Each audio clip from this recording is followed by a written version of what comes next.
Imagine ficar preso num ambiente fechado, abafado, sem luz solar e sem possibilidade de escapatória.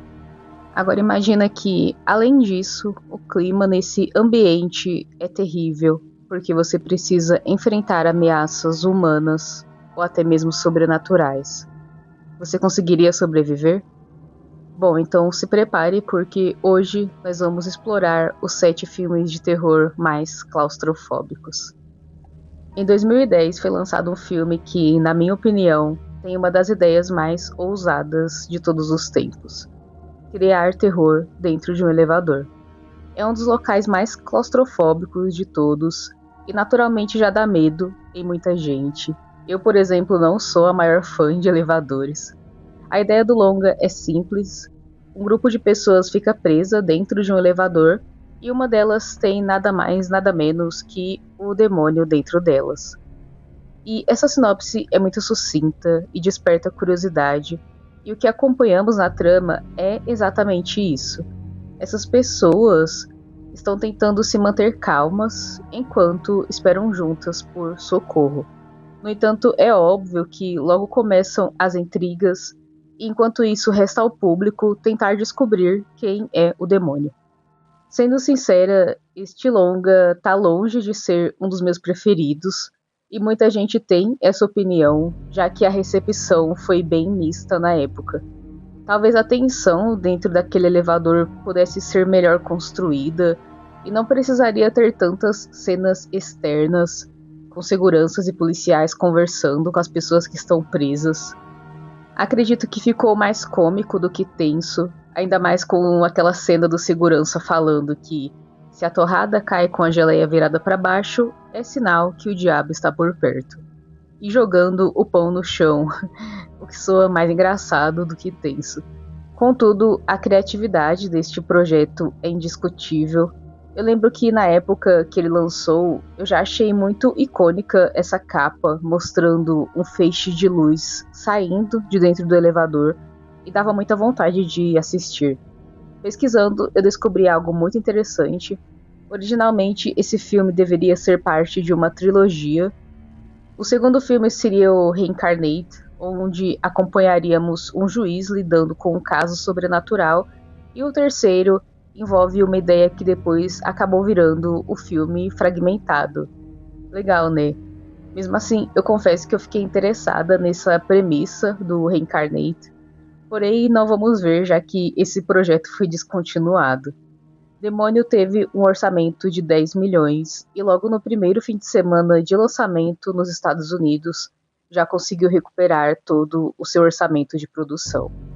Continuando em ideias criativas, vamos para o Louca Obsessão, uma das minhas histórias preferidas. Na trama, o Paul, um escritor famoso, sofre um acidente de carro e é resgatado por Anne, uma mulher que se diz a sua fã número 1. No entanto, ela não leva ele para o hospital, e sim para sua casa, um local que vira um verdadeiro pesadelo para o escritor. Esse é um filme incrível que consegue transmitir a claustrofobia para o telespectador o tempo inteiro. A Anne é uma das personagens mais cruéis da ficção, justamente porque ela se disfarça dessa mulher humilde e injustiçada, quando na verdade é muito perversa. Louca Obsessão explora, acredite se quiser, obsessão, uma fã obcecada por seu ídolo. Eu amo como a Anne foi construída. Ela é aquele tipo de vilã que você pensa, não tem como fugir dela. Isso porque o Paul está muito machucado durante a história, então não tem como ele sair correndo dali e pedir socorro.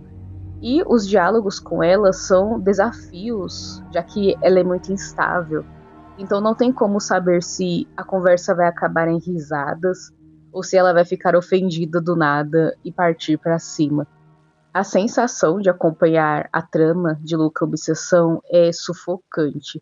É como se você estivesse dentro daquele quarto com o Paul, com um medo constante da Anne, torcendo para que alguém o encontre enquanto observa o mundo pela janela, vendo a sua liberdade derreter junto aos flocos de neve. Falando em neve, eu vou falar de um filme que tem uma das cenas muito bizarras na neve, E não só isso, já que o personagem do filme 1408 enfrenta poucas e boas naquele quarto. Nessa trama, o Mike, um especialista em desvendar mistérios paranormais, fica determinado a provar que não existem fantasmas no quarto 1408 do Hotel Dolphin. Gerald, o gerente do hotel, avisa ao Mike que ele não deveria fazer isso, mas ele faz mesmo assim. No começo parece que o quarto não tem nada demais, porém logo começam a acontecer coisas que fogem à compreensão. O Mike vê coisas, vivencia coisas, o clima muda dentro do quarto, chegando a nevar, como eu disse, e é praticamente impossível fugir dali. O quarto é praticamente um personagem nesse longa, e a sensação de não conseguir sair dali, mesmo tentando de tudo, dá muita aflição. Com certeza é um filme muito claustrofóbico e você realmente se sente preso naquele quarto junto ao Mike.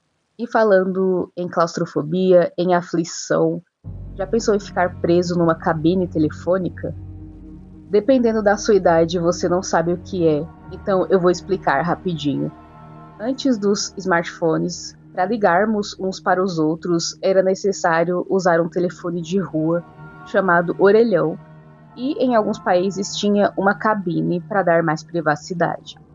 O que acontece no filme Por um Fio é que o publicitário Stu entra numa cabine e acaba falando com um homem que começa a ameaçar ele. No início, o Stu não acredita, óbvio, mas o cara dá um tiro para mostrar que tá falando a verdade e provar que ele é um atirador em um dos prédios da cidade. Ele dá um tiro fora da cabine só para mostrar pro Stu que ele não tá para brincadeira. Então o suspense é instaurado.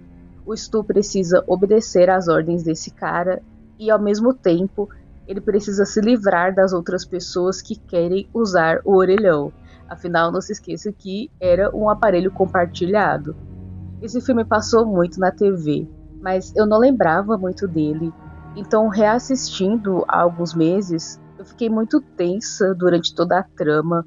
Eu achei muito bom de verdade.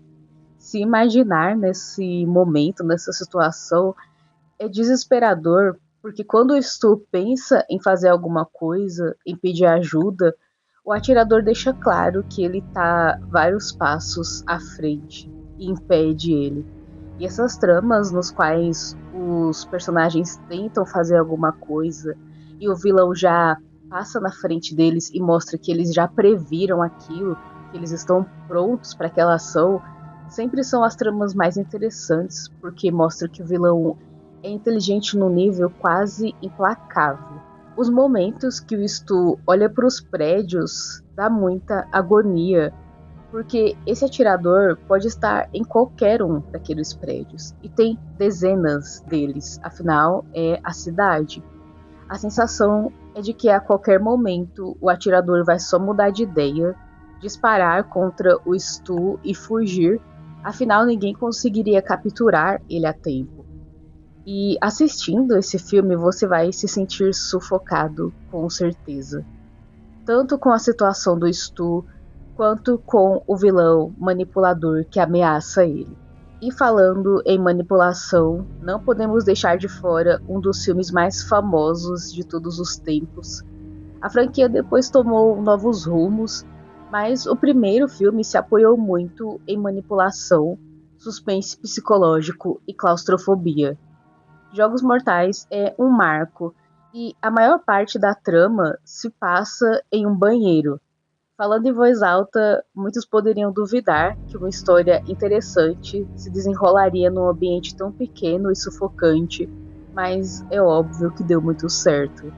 Em Jogos Mortais, dois homens acordam acorrentados em um banheiro. A partir daí, eles precisam juntar as peças de um quebra-cabeça para sobreviver. O ambiente de Jogos Mortais é um dos mais sufocantes e repulsivos dessa lista. Sempre que eu vejo esse banheiro nojento, eu já fico incomodada e as atuações deixam tudo crível demais. A gente acredita muito no sofrimento desses caras e o quanto eles hesitam antes de cortar alguma parte do corpo é exatamente o que aconteceria na vida real. Afinal, ninguém ficaria blasé tendo que fazer uma coisa tão horrenda assim. Todo esse sofrimento e desespero convence o público, o ambiente sufoca quem está assistindo também, e eu gosto muito desse primeiro filme da franquia. É até esquisito pensar, mas esse primeiro filme não se apoia só no gore, na verdade ele é bem mais um terror psicológico. Jogos Mortais fez o que muitos duvidavam, desenvolveu grande parte da trama entre dois atores, num ambiente pequeno, e mesmo assim conseguiu arrecadar mais de 101 milhões de dólares no cinema. É a prova de que não são necessários cenários enormes para criar ótimas tramas.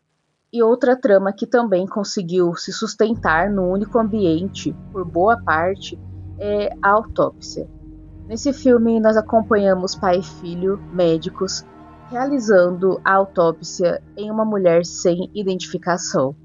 Nos Estados Unidos, um corpo assim é chamado Jane Doe, e esse é o título original do filme, A Autópsia de Jane Doe. Os médicos começam o trabalho, porém aos poucos coisas estranhas vão acontecendo, e eles começam a se questionar se é o corpo sem identificação que está causando aquilo. Boa parte desse filme se passa no necrotério, um ambiente que naturalmente já é assustador para algumas pessoas. E conforme as coisas sobrenaturais vão acontecendo, o clima naquele ambiente se torna cada vez mais hostil e sufocante. E como o assunto são filmes claustrofóbicos, vamos para um dos lugares mais sufocantes de todos, um farol. Ficar em um farol no meio do mar, numa ilha ou numa costa, é uma coisa que causa aflição só de imaginar. Mas tudo piora se você estiver nesse trampo junto com uma pessoa que está longe de ser seu melhor amigo. O Farol, lançado em 2019, é um filme ousado e incrível. Dá pra ver isso só pela estética dele, película preto e branco e lentes especiais do século XIX e do início do século XX.